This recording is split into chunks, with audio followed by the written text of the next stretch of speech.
Assalamualaikum warahmatullahi wabarakatuh. Balik lagi bersama saya di Tarekat Al-Mahdi. Oke, ya. Tarekat Al-Mahdi itu inti ajarannya itu cuma satu ya guys. Jadi pelanggaran terhadap Al-Quran dan hadis akan menciptakan masalah ya. Jadi cuma segitu doang ya. Jadi yang pertama, percaya adanya satu Tuhan, yaitu Allah. Yang kedua, percaya Nabi Muhammad adalah utusan terakhir. Dan yang ketiga, percaya Al-Quran, melanggar Al-Quran dan hadis akan menciptakan masalah, maka teman-teman otomatis menjadi pengikut tarekat Al-Mahdi. Ya, kita bahas kali ini kenapa babi haram. Ya, kita bahas ya. Oke, jadi gini guys. Kita untuk menjawab itu kita bisa pakai analogi hal yang lain yang haram. Contohnya misalnya miras. Minuman keras kan jelas haram, dan kita sudah tahu ternyata setelah kita konsumsi, oleh sains terbukti ya bahwa neuron-neuron saraf kita itu rusak ketika kita banyak mengkonsumsi minuman keras ya. Itu udah terbukti ya. Lalu yang kedua ada kasus khusus ya. Kasus khusus yang di video lain sudah saya bahas ya. Ada seorang yang bernama Dino yang minum minuman keras. Setahun setelahnya dia terkena kebutaan ya, permanen lagi. Nah, dari situ kita bisa simpulkan ya bahwa yang diharamkan oleh Al-Quran ya, ataupun hadis itu buruk ya. Dari situ bisa disimpulkan salah satunya itu. Ya, contoh yang lain misalnya judi kan haram dan memang buruk. Kenapa? Ya karena probabilitas menang misalnya itu pasti sedikit ya, probability menang itu dikit, jadi memang buruk buat kita, jadi kita pasti sering kalah gitu. Nah, dari situ bisa disimpulkan ya, dari dua hal tadi bisa disimpulkan bahwa yang haram-haram atau yang serba dilarang itu memang buruk bagi kita. Nah, dari situ kita bisa disimpulkan mengapa babi haram. Dari situ bisa disimpulkan bahwa babi haram berarti ada sesuatu yang buruk dalam babi yang jika kita makan gitu.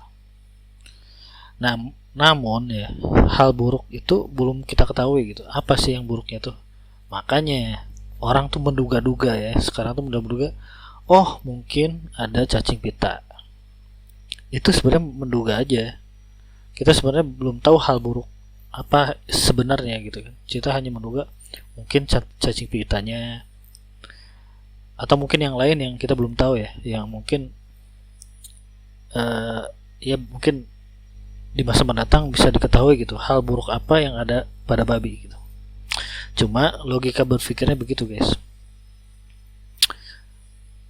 Yang diharamkan Allah ya biasanya buruk, makanya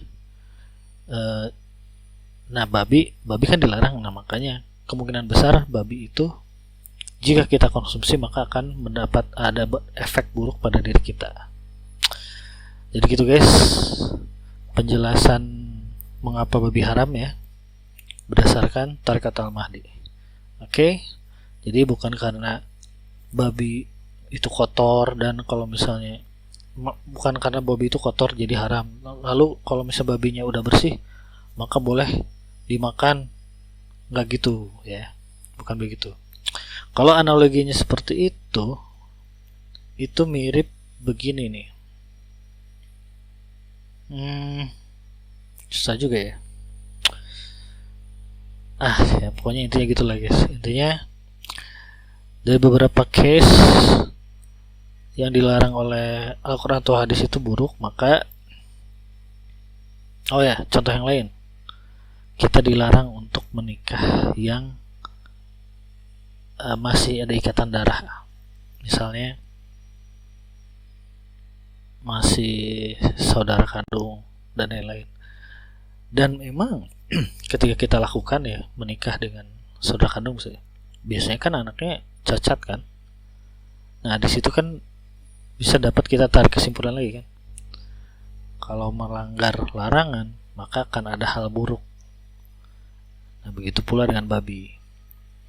Jadi Allah itu melarang kita makan babi karena di situ ada hal buruknya yang mungkin secara sains belum ketahuan ya.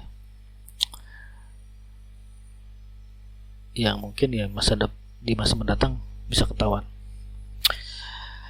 Ya mungkin gitu aja guys penjelasan tentang mengapa makan babi itu terlarang. Karena bisa jadi ada zat buruk yang belum kita ketahui. Oke, segitu aja. Semoga bisa mencerahkan. Assalamualaikum warahmatullahi wabarakatuh.